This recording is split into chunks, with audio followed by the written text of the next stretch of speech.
The Man Outside by Evelyn E. Smith.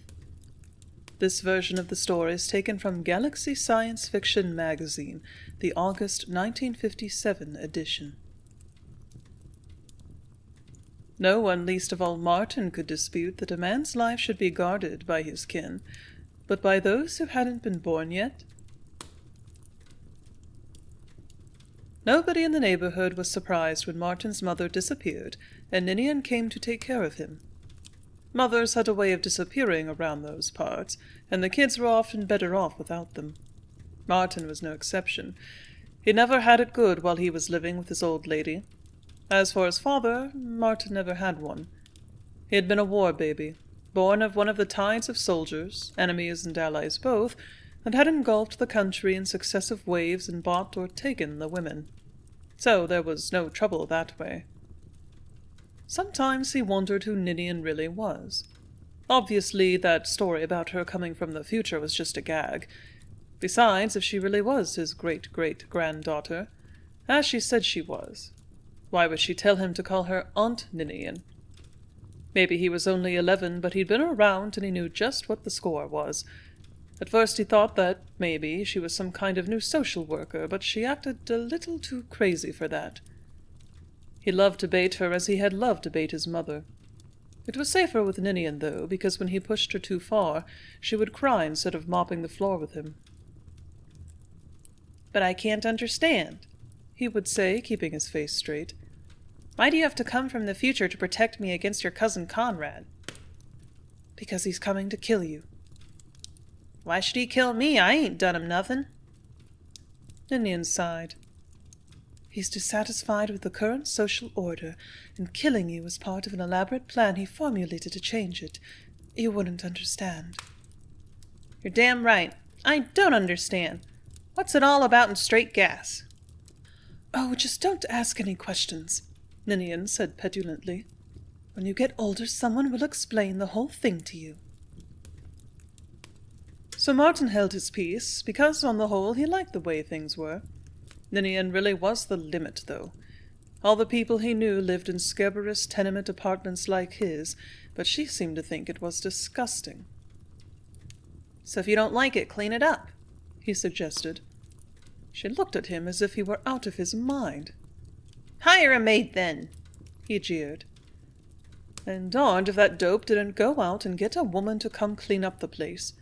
He was so embarrassed he didn't even dare show his face in the streets, especially with the women buttonholing him and demanding to know what gave.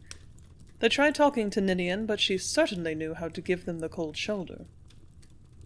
One day the truant officer came to ask why Martin hadn't been coming to school. Very few of the neighborhood kids attended classes very regularly, so this was just routine. But Ninian didn't know that, and she went into a real tizzy, babbling that Martin had been sick and would make up the work. Martin nearly did get sick from laughing so hard inside. But he laughed out of the other side of his mouth when she went out and hired a private tutor for him. A tutor in that neighborhood! Martin had to beat up every kid on the block before he could walk a step without hearing "Fancy Pants" yelled at him. Ninian worried all the time. It wasn't that she cared what these people thought of her, for she made no secret in regarding them as little better than animals. But she was shy of attracting attention. There were an awful lot of people in that neighborhood who felt exactly the same way, only she didn't know that either. She was really pretty dumb, Martin thought, for all her fancy lingo. "It's so hard to think these things out without any prior practical application to go by," she told him. He nodded, knowing what she meant was that everything was coming out wrong. But he didn't try to help her. He just watched to see what she'd do next. Already he had begun to assume the detached role of a spectator. When it became clear that his mother was never going to show up again, Ninian bought one of those smallish, almost identical houses that mushroom on the fringes of a city after every war, particularly where intensive bombing had created a number of desirable building sites. "This is a much better neighborhood for a boy to grow up in," she declared. "Besides, it's easier to keep an eye on you here." And keep an eye on him she did. She, or rather a foppish young man who came to stay with them occasionally.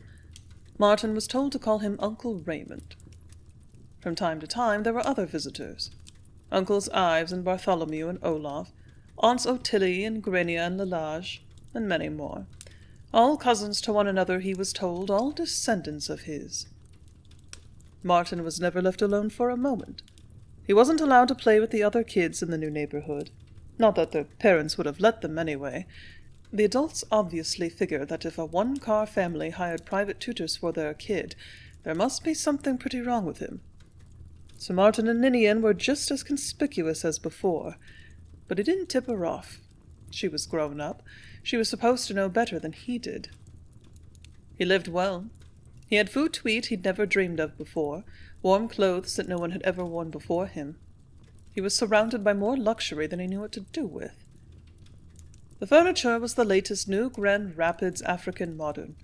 There were tidy, colorful Picasso and Braque prints on the wall, and every inch of the floor was modestly covered by carpeting, though the walls were mostly unabashed glass. There were hot water and heat all the time, and a freezer well stocked with food, somewhat erratically chosen, for Ninian didn't know much about meals. The non-glass part of the house was a neat natural-toned wood, with a neat green lawn in front and a neat partially colored garden in the back. Martin missed the old neighborhood, though. He missed having other kids to play with. He even missed his mother. Sure, she hadn't given him enough to eat, and she'd beaten him up so hard sometimes that she nearly killed him. But there had also been times when she'd hugged and kissed him and soaked his collar with her tears. She'd done all she could for him, supporting him in the only way she knew how. And if respectable society didn't like it, the hell with respectable society. From Ninian and her cousins there was only an impersonal kindness. They made no bones about the fact that they were only there to carry out a rather unpleasant duty. Though they were in the house with him, in their minds and in their talk they were living in another world. A world of warmth and peace and plenty where nobody worked, except in the government service or the essential professions, and they seemed to think even that kind of job was pretty low class, though better than actually doing anything with the hands. In their world, Martin came to understand, nobody worked with hands. Everything was done with machinery. All the people ever did was wear pretty clothes and have good times and eat all they wanted. There was no devastation, no war, no unhappiness, none of the concomitants of normal living. It was then that Martin began to realize that either the whole lot of them were insane, or what Ninian had told him first was the truth. They came from the future. When Martin was 16, Raymond took him aside for the talk Ninian had promised 5 years before.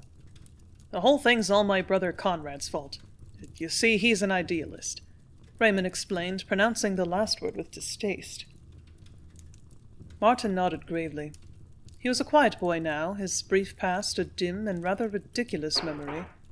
Who could ever imagine him robbing a grocery store, wielding a broken bottle now? He still was rather undersized, and he'd read so much that he'd weakened his eyes and had to wear glasses. His face was pallid because he spent little time in the sun, and his speech was rather overbred, his mentors from the future having carefully eradicated all current vulgarities. And Conrad really got upset over the way Earth had been exploiting the not-so-intelligent life forms on the other planets, Raymond continued. Which is distressing, though of course it's not as if they were people. Besides, the government has been talking about passing laws to do away with the, abuses and things like that, and I'm sure someday everything will come out all right. However, Conrad is so impatient. "I thought in your world machines did all the work," Martin suggested. "I've told you, our world is precisely the same as this one," Raymond snapped. "We just come a couple of centuries or so later, that's all. But remember, our interests are identical. We're virtually the same people, although it is amazing what a difference 200-odd years of progress and polish can make in a species, isn't it?" He continued more mildly. "However, even you ought to be able to understand we can't make machinery without metal. We need food. All that sort of thing comes from the out-system planets. And on those worlds, it's far cheaper to use native labor than to ship out all of that expensive machinery. After all, if we didn't give the natives jobs, how would they manage to live?" "How did they live before?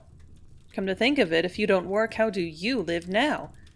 I don't mean in the now for me, but the now for you." Martin exclaimed laboriously.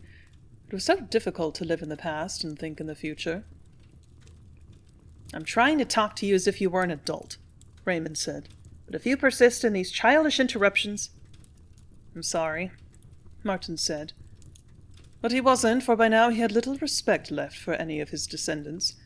They were all exceedingly handsome and cultivated young people, with superior educations, smooth ways of speaking, and considerable self-confidence, but they just weren't very bright.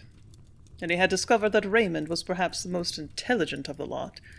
Somewhere in that relatively short span of time, his line, or, more frightening, his race had lost something vital.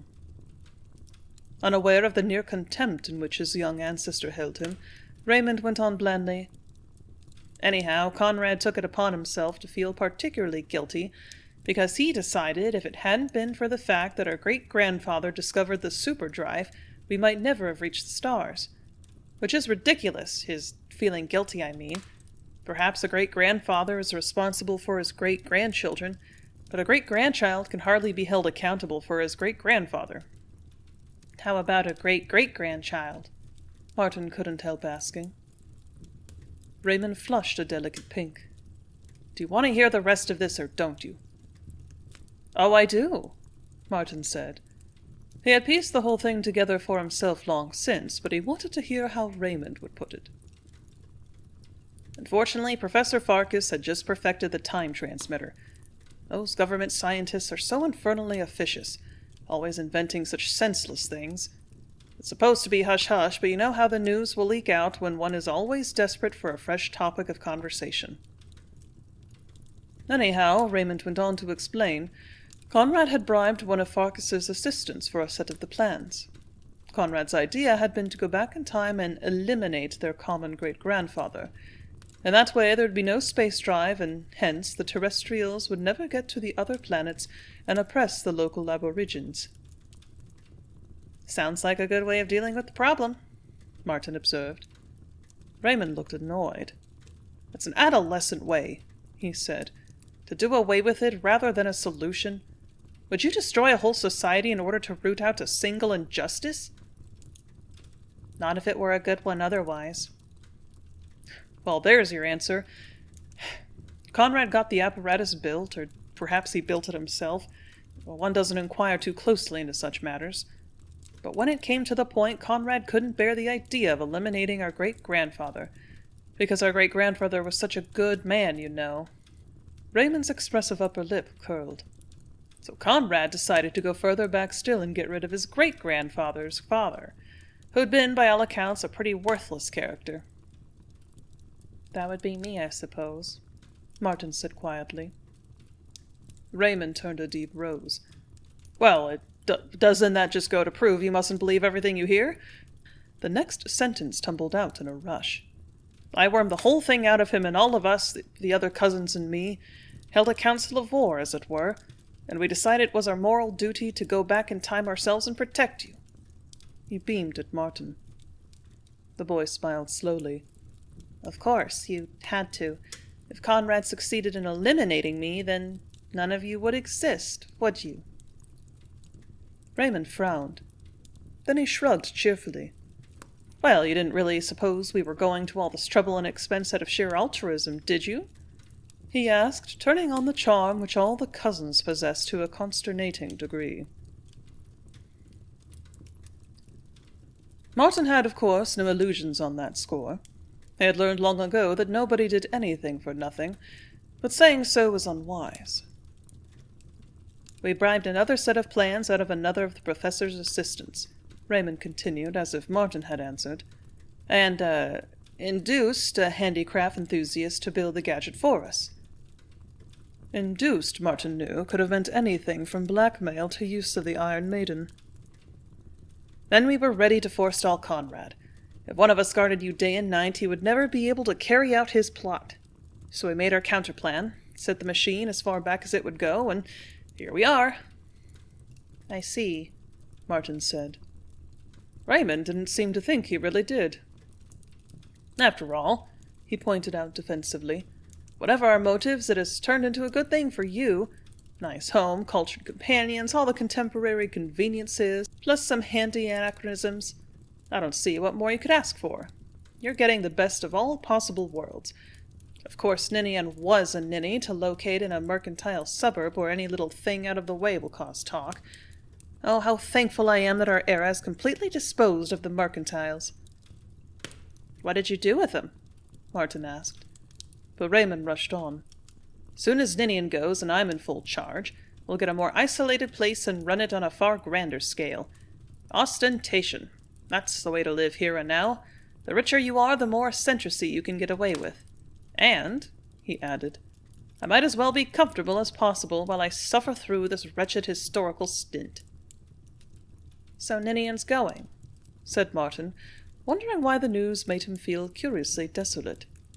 Because although he supposed he liked her in a remote kind of way, he had no fondness for her, or she, he knew, for him. Well, 5 years is a rather long stretch for any girl to spend in exile, Raymond explained, even though our lifespans are a bit longer than yours. Besides, you're getting too old now to be under petticoat government. He looked inquisitively at Martin.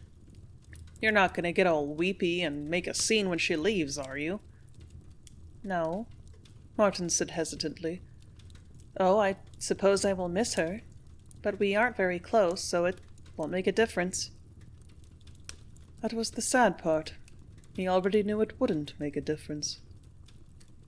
Raymond clapped him on the shoulder. I knew you weren't a sloppy sentimentalist like Conrad, though you do have rather a look of him, you know. Suddenly that seemed to make Conrad real. Martin felt a vague stirring of alarm. He kept his voice composed, however. How do you plan to protect me when he comes? Well, each of us is armed to the teeth, of course, Raymond said with modest pride, displaying something that looked like a child's combination spaceman's gun and death ray, but which Martin had no doubt was a perfectly genuine and lethal weapon. And we've got a rather elaborate burglar alarm system. Martin inspected the system, and made 1 or 2 changes in the wiring which, he felt, would increase its efficiency. But still he was dubious. Maybe it'll work on someone coming from outside this house, but do you think it will work on someone coming from outside this time? Never fear, it has a temporal radius, Raymond replied. Factory guarantee and all that. Just to be on the safe side, Martin said. I think I'd better have one of those guns, too. A splendid idea, enthused Raymond. I was just about to think of that myself. When it came time for the parting, it was Ninian who cried. Tears at her own inadequacy, Martin knew, not of sorrow. He was getting skillful at understanding his descendants far better than they at understanding him, but then they never really tried. Ninian kissed him wetly on the cheek and said she was sure everything would work out all right and she'd come see him again. She never did, though, except at the very last. Raymond and Martin moved into a luxurious mansion in a remote area. The site proved a well-chosen one. When the Second Atomic War came 6 years later, they weren't touched. Martin was never sure whether this had been sheer luck or expert planning.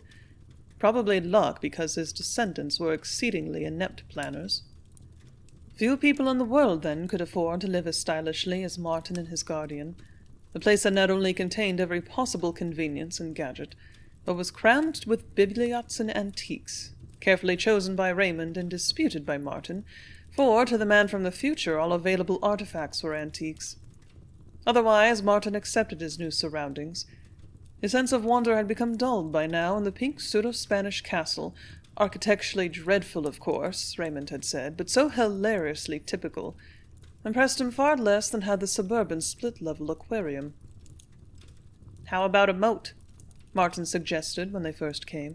Seems to go with a castle. Do you think a moat could stop Conrad? Raymond asked, amused. No, Martin smiled, feeling rather silly, but it would make the place seem safer somehow. The threat of Conrad was beginning to make him grow more and more nervous. He got Raymond's permission to take 2 suits of armor that stood in the front hall and present them to a local museum, because several times he fancied he saw them move.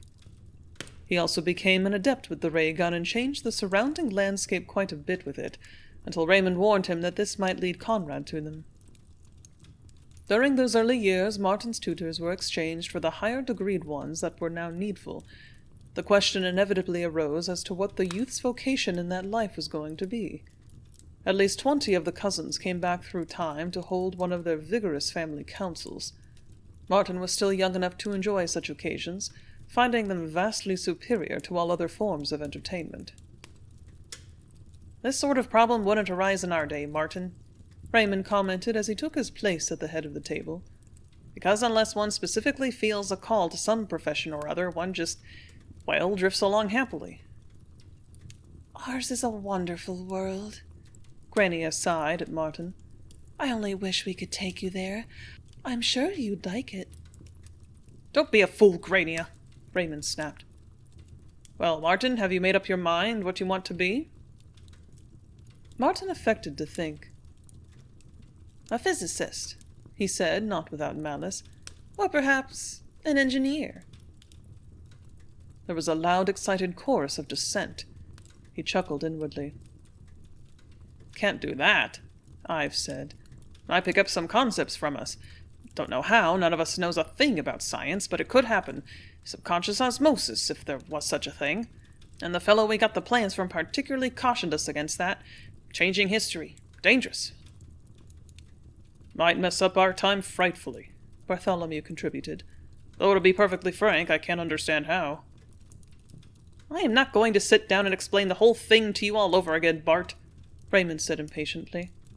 "Well, Martin?" "What would you suggest?" Martin asked. How about becoming a painter? Art is eternal, and quite gentlemanly. Besides, artists are always expected to be either behind or ahead of their times." "Furthermore," Ottilie added, "one more artist couldn't make such a difference in history.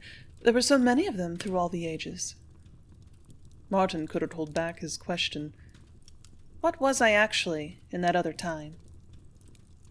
There was a chilly silence. "Let's not talk about it, dear," Lalage finally said. "Let's just be thankful we saved you from that." So drawing teachers were engaged, and Martin became a very competent second-rate artist. He knew he would never be able to achieve first rank because, even though he was still so young, his work was almost purely intellectual. The only emotion he seemed to be able to feel was fear, the ever-present fear that someday he would turn a corridor and walk into a man who looked like him, a man who wanted to kill him for the sake of an ideal. But the fear did not show in Martin's pictures. They were pretty pictures. Cousin Ives, now that Martin was older, he was told to call the descendant's cousin, next assumed guardianship. Ives took his responsibilities more seriously than the others did. He even arranged to have Martin's work shown at an art gallery. The paintings received critical approval, but failed to evoke any enthusiasm. The modest sale they enjoyed was mostly to interior decorators. Museums were not interested. "Takes time," Ives tried to reassure him. "One day they'll be buying your pictures, Martin. Wait and see." Ives was the only one of the descendants who seemed to think of Martin as an individual. When his efforts to make contact with the other young man failed, he got worried and decided that what Martin needed was a change of air and scenery. "Of course, you can't go on the grand tour. Your son hasn't invented space travel yet. But we can go see this world, what's left of it. Tourists always like ruins best, anyway." So he drew on the family's vast future resources and bought a yacht, which Martin christened the Interregnum. They traveled about from sea to ocean and from ocean to sea, touching at various ports and making trips inland. Martin saw the civilized world, mostly in fragments, the nearly intact semi-civilized world, and the uncivilized world much the same as it had been for centuries. It was like visiting an enormous museum.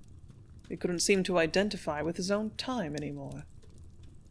The other cousins appeared to find the yacht a congenial headquarters, largely because they could spend so much time away from the contemporary inhabitants of the planet and relax and be themselves. So they never moved back to land. Martin spent the rest of his life on the Interregnum. He felt curiously safer from Conrad there, although there was no valid reason why an ocean should stop a traveler through time. More cousins were in residence at once than ever before, because they came for the ocean voyage. They spent most of their time aboard ship, giving each other parties and playing an avant-garde form of shuffleboard and gambling on future sporting events. That last usually ended in a brawl, because one cousin was sure to accuse another of having got advance information about the results. Martin didn't care much for their company, and associated with them only when not to have done so would have been palpably rude. And though they were gregarious young people for the most part, they didn't court his society. He suspected that he made them feel uncomfortable. He rather liked Ives, though. Sometimes the two of them would be alone together.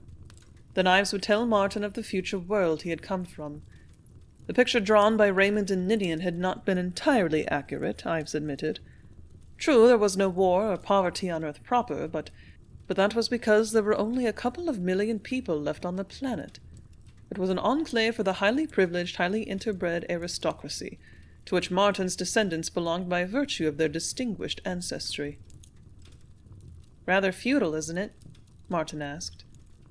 Ives agreed, adding that the system had, however, been deliberately planned, rather than the result of haphazard natural development.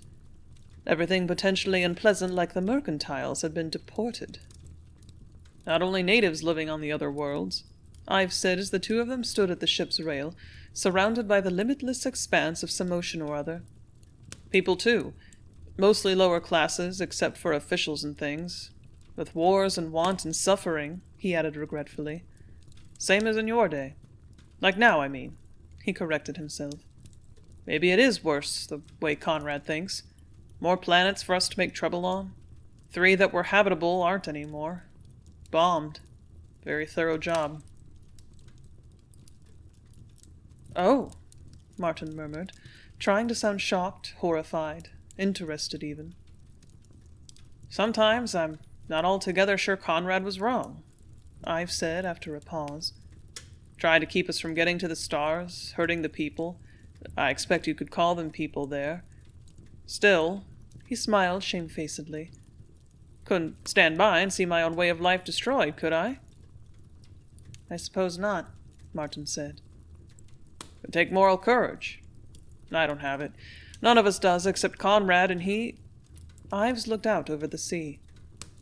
"Must be a better way out than Conrad's," he said without conviction. "And everything will work out all right in the end. Bound to. No sense to anything if it doesn't." He glanced wistfully at Martin. "I hope so," said Martin. But he couldn't hope. He couldn't feel. He couldn't even seem to care. During all this time, Conrad still did not put in an appearance. Martin had gotten to be such a crack shot with the ray pistol that he almost wished his descendant would show up so there would be some excitement. But he didn't come. And Martin got to thinking. He always felt that if any of the cousins could have come to realize the basic flaw in the elaborate plan they had concocted, it would have been Ives. However, when the yacht touched at Tierra del Fuego one bitter winter, Ives took a severe chill. They sent for a doctor from the future, one of the descendants who had been eccentric enough to take up a medical degree, but he wasn't able to save Ives. The body was buried in the frozen ground at Ushuaia, the southern tip of the continent, 100 years or more before the date of his birth. A great many of the cousins turned up at the simple ceremony. All were dressed in overwhelming black and showed a great deal of grief. Raymond read the burial service because they didn't dare summon a clerical cousin from the future. They were afraid he might prove rather stuffy about the whole undertaking. "He died for all of us," Raymond concluded his funeral eulogy over Ives, "so his death was not in vain." But Martin disagreed. The ceaseless voyaging began again. The interregnum voyaged to every ocean and every sea. Some were blue, and some green, and some dun. After a while, Martin couldn't tell one from the other. Cousin after cousin came to watch over him, and eventually they were as hard for him to tell apart as the different oceans. All the cousins were young, for though they came at different times in his life, they had all started out from the same time in theirs. Only the young ones had been included in the venture. They did not trust their elders. As the years went on, Martin began to lose even his detached interest in the land and its doings. Although the yacht frequently touched port for fuel or supplies, it was more economical to purchase them in that era than to have them shipped from the future, he seldom went ashore, and then only at the urging of a newly assigned cousin anxious to see the sights. Most of the time Martin spent in watching the sea, and sometimes he painted it. There seemed to be a depth to his seascapes that his other work lacked. When he was pressed by the current cousin to make a land visit somewhere, he decided to exhibit a few of his sea paintings. That way he could fool himself into thinking there was some purpose to this journey. He had come to believe that perhaps what his life lacked was purpose, and for a while he kept looking for meaning everywhere, to the cousin's utter disgust. "Eat, drink, and be merry, or whatever you Romans say when you do as you do." The cousin, who was rather woolly in history, the descendants were scraping bottom now, advised. Martin showed his work in Italy so that the cousin could be disillusioned by the current crop of Romans. He found that neither purpose nor malice was enough. He was still immeasurably bored. However, a museum bought 2 of the paintings. Martin thought of Ives and felt an uncomfortable pang of a sensation he can no longer understand. "Where do you suppose Conrad has been all this time?" Martin asked idly of the current cousin, who was passing as his nephew by now. The young man jumped and glanced around him uncomfortably. Conrad's a very shrewd fellow," he whispered. "He's biding his time, waiting until we're off guard, and then, pow, he'll attack." "Oh, I see," Martin said. He had often fancied that Conrad would prove to be the most stimulating member of the whole generation, but it seemed unlikely that he would ever have a chance for a conversation with the young man. More than one conversation, anyhow. "When he does show up, I'll protect you," the cousin vowed, touching his ray gun. "You haven't a thing to worry about." Martin smiled with all the charm he had nothing to do but acquire. "I have every confidence in you," he told his descendant. He himself had given up carrying a gun long ago. There was another war in the northern hemisphere, and so the interregnum voyaged to the southern waters. There was a war in the south, and they hid out in the Arctic. All the nations became too drained of power, fuel, and man and will to fight, and so there was a sterile peace for a long time. The interregnum roamed the seas restlessly with her load of passengers from the future, plus one bored and aging contemporary. She bore big guns now because of the ever-present danger of pirates. Perhaps it was the traditionally bracing effect of sea air, perhaps it was the sheltered life, but Martin lived to be a very old man. He was 104 when his last illness came. It was a great relief when the family doctor, called in again from the future, said there was no hope. Martin didn't think he could have borne another year of life. All the cousins gathered at the yacht to pay their last respects to their progenitor. He saw Ninian again after all these years, and Raymond, all the others, dozens of them, thronging around his bed, spilling out of the cabin and into the passageways, out onto the deck, making their usual clamor even though their voices were hushed. Only Ives was missing. He had been the lucky one, Martin knew. He had been spared the tragedy that was going to befall these blooming young people, all the same age as when Martin had last seen them, and doomed to never grow any older. Underneath their masks of woe he could see relief at the thought that at last they were going to be rid of their responsibility. And underneath Martin's death mask lay an impersonal pity for those poor stupid descendants of his who had blundered so irretrievably. There was only one face which Martin had never seen before. It wasn't a strange face, however, because Martin had seen one very like it in the looking-glass when he was a young man. "You must be Conrad," Martin called across the cabin in a voice that was still clear. "I've been looking forward to meeting you for some time." The other cousins whirled to face the newcomer. "You're too late, Con," Raymond gloated for the whole generation. "He's lived out his life." "But he hasn't lived out his life," Conrad contradicted. "He's lived out the life you created for him, and for yourselves, too." For the first time, Martin saw compassion in the eyes of one of his lineage, and found it vaguely disturbing. It didn't seem to belong there. "Don't you realize it even yet?" Conrad went on. "That as soon as he goes, you'll go too? Present, past, future, wherever you are, you'll go up in the air like puffs of smoke." "What do you mean?" Ninian quivered, her soft, pretty face alarmed. Martin answered Conrad's rueful smile, but left the explanations up to him. It was his show, after all. "Because you will have never existed," Conrad said. "You have no right to existence. It was you yourselves who watched him all the time, so he didn't have a chance to lead a normal life, get married, have children." Most of the cousins gasped as the truth began to percolate through. "I knew from the very beginning," Conrad finished, "that I didn't have to do anything at all. I just had to wait and you would destroy yourselves." "I don't understand," Bartholomew protested, searching the faces of the cousins closest to him. "What does he mean, we have never existed? We're here, aren't we? What—" "Shut up!" Raymond snapped. He turned on Martin. "You don't seem surprised." The old man grinned. "I'm not. I figured it all out years ago." At first he had wondered what he should do. Would it be better to throw them into a futile panic by telling them, or to do nothing? He had decided on the latter. That was the role they had assigned him, to watch and wait and keep out of things, and that was the role he would play. You knew all the time and you didn't tell us?" Raymond spluttered. "After we'd been so good to you, making a gentleman out of you instead of a criminal? That's right," he snarled. "A criminal, an alcoholic, a thief, a derelict. How do you like that?" "Sounds like a rich, full life," Martin said wistfully. What an exciting existence they must have done him out of. But then he couldn't help thinking he and Conrad together, of course, had done them out of any kind of existence. It wasn't his responsibility, though. He had done nothing but let matters take whatever course was destined for them. If only he could be sure that it was the better course, perhaps he wouldn't feel that nagging sense of guilt inside him. Strange.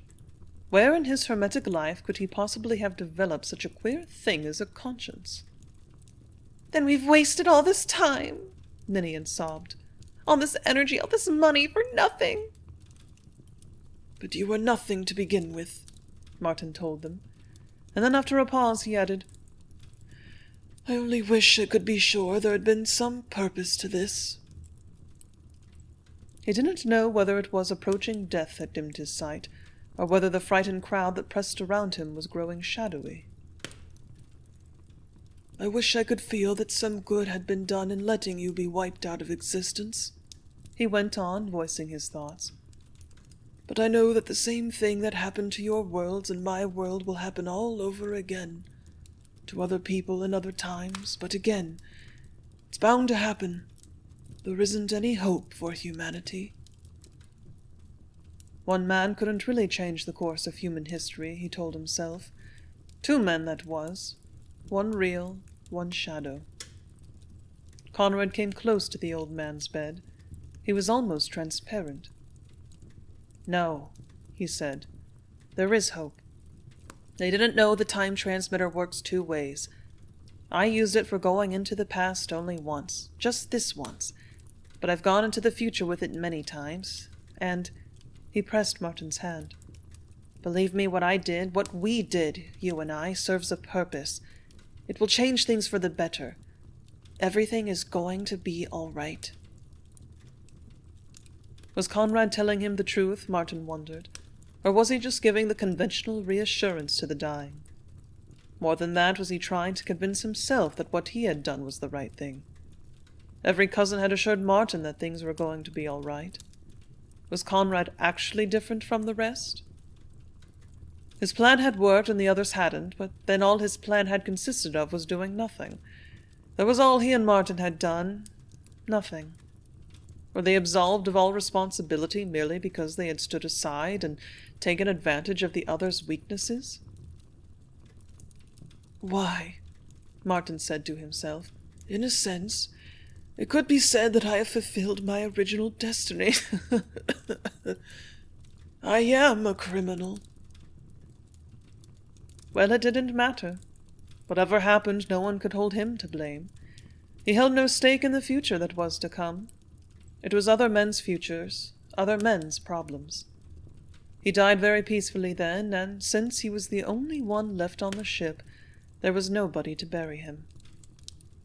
The unmanned yacht drifted about the seas for years and gave rise to many legends, none of them as unbelievable as the truth.